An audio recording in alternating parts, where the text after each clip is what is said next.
umpisahan na muna natin ito sa good news. Alam nyo po, ang napapansin ko sa administrasyon ni Pangulong Bongbong Marcos, mga kababayan, motorkada. Napapansin ko po sa administrasyon ni Pangulong Bongbong Marcos, mga bossing, kahit nasa laabas ka ng bansa, basta ikaw ay Pilipino, aalagaan ka niya.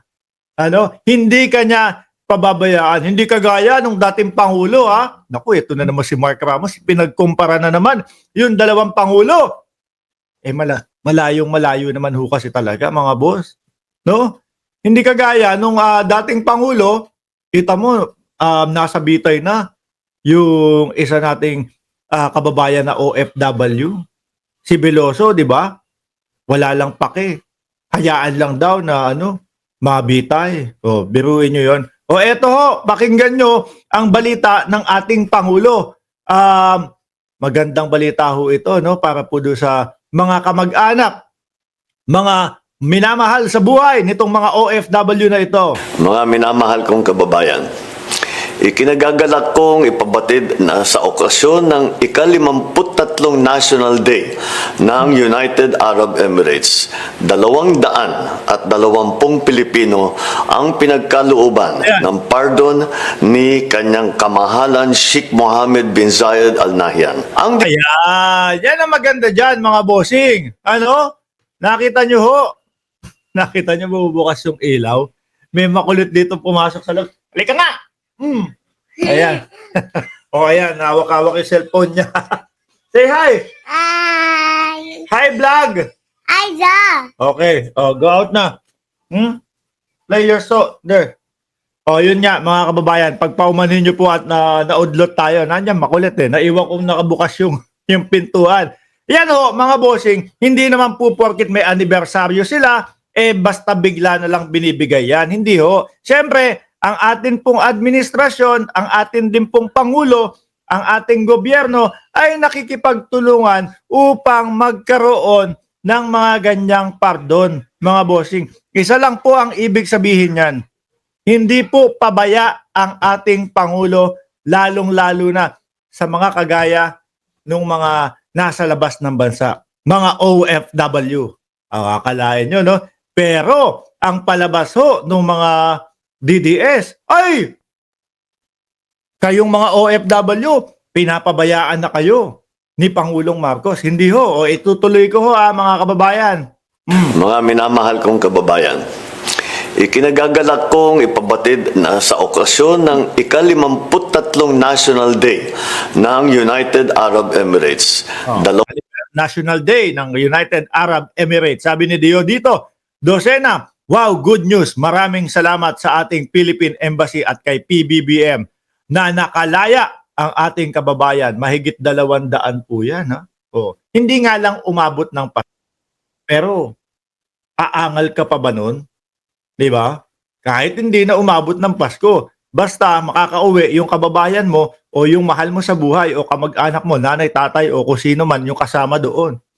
Miski hindi umabot ng Pasko, okay lang. Dahil sa susunod na Pasko, makakapagsama-sama na kayo. Di ho ba? 220 Pilipino ang pinagkalooban ng pardon ni kanyang kamahalan Sheikh Mohammed bin Zayed Al Nahyan. Ang desisyong ito, nakaragdagan sa 143 Pilipino na nabigyan ng pardon noong Eid al-Adha, ay patunay na matibay ang ugnayan ng ating mga bansa. Sa China lang naman po ang sablay, mga bossing no? Actually, hindi lang naman tayo ang kalaban ng China. Marami pong bansa ang may ayaw ngayon sa China. Diyan po sa West Philippine Sea, hindi lang naman po tayo ang binubuli ng China. Marami pong karatig na bansa natin ang binubuli ng China, mga bossing. Nandiyan si Ejid, Gigi May, 101 likers from Osaka, Japan. Sabi ni Motorkada, iyakan na naman mga DDS niyan. Alam nyo, ang nababasa kong gagawin nilang topic para dito. Naku, ayan, tignan mo si Bongbong Marcos. No? Mahilig magpalaya ng mga kriminal. Sasabihin niya mga yan. Mahilig magpalaya, kagaya na lang nung si Mary Jane Veloso na courier ng ipinagbabawal na gamot. Tingnan mo, pinalaya ni Bongbong Marcos. Ganyan na naman, no, ang sasabihin niya mga yan, mga bossing. No? Oh. And of course, our heartfelt gratitude to His Highness Sheikh Mohammed bin Zayed Al Nahyan and Prime Minister Sheikh Mohammed bin Rashid Al Maktoum, whom I also had the honor to meet for this very compassionate gesture. Patuloy Ngayon, mababawasan po yung iniisip ng mamamayang Pilipino na, nako, kapag ka ikaw nakulong, pagka ikaw naipit, no, sa labas ng bansa natin, hindi ka na aasikasuhin ng gobyerno ng Pilipinas. Nagkakamali po kayo, mga bossing. Nandyan po ang Pangulo at ang gobyerno ng Pilipinas. Kaya nga, ang dami nagsasabi, sana hindi na lang natatapos ang termino ni Pangulong Bongbong Marcos. Marami hong nagsasabi nun, sana pwede ulit tumakbo si Pangulong Bongbong Marcos sa susunod na eleksyon. Bakit to? Kasi nakikita nila yung ganda. Ano ho? Nakikita ho nila yung trabaho ng ating Pangulo. Yung mga DDS lang naman po ang hindi maka-appreciate dyan. Bakit daw ho? Dahil nga daw ho, hindi pala mura ang ating presidente. Sila, kailangan magmura ka, mag-PI ka, yun ang magaling na presidente para sa mga DDS. Di ho ba? Pansin na ho natin yan. Tingnan mo, pagka nag-PI na si Digong, ay nako, dyan na po mag-uumpisa yung Duterte! Duterte!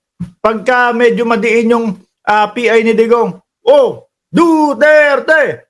Duterte! Yun lang ho. Kaya yung mga boto ng DDS, napakadali pong mapaboto niyan. Ano gagawin nyo? Magmura lang kayo. No? Samahan nyo nung pambobola na pupunta kayo sa West Philippine Sea. Samahan nyo nung pambobola na matatapos ng 6 na buwan yung laban kontra droga, tapos sabay mura, sabay PI. Sigawan na yung mga DDS. Duterte! Iboboto ka na yan. Ganyan po kabilis mauto yung mga yan. Tuloy natin. Tuloy na pinoproseso ang mga dokumento ng ating mga kababayan para sa kanilang agarang pagbabalik. Sa kanilang pag-uwi, naway maging ligtas ang kanilang paglalakbay pauwi sa kanilang mahal na lupang tinubuan. Maraming salamat po. Yan. Pagpaumanin nyo na hindi nakaabot ng Christmas. Pero ang maganda dyan, sa susunod na, sa 2025 na Christmas at bagong taon, kapiling nyo na yung inyong mahal sa buhay. At nasa bansang sinilangan na kayo. Di ho ba? Sabi ni Gil Bordo, Idol, honestly speaking, okay si PBBM pero alam natin na di pwede sumobra sa 6 years ang upo ng presidente. Correct ho? No? Kahit si Lenny o Sara, okay na sa akin sa susunod. Wag lang, kahit si Lenny o Sara, okay na sa akin sa susunod. Wag lang uling Duterte. Duterte po si si Inday Sara, no? Yan. Anyway, ito. Yung lang, tayo lang, Walang makulit, one-on-one lang, okay? One-on-one lang. Ako ganito. Dalawa lang pagpipilian, Kunyari, dalawa lang po ang tumatakbo. Baka may sasabihin, wala sa dalawa.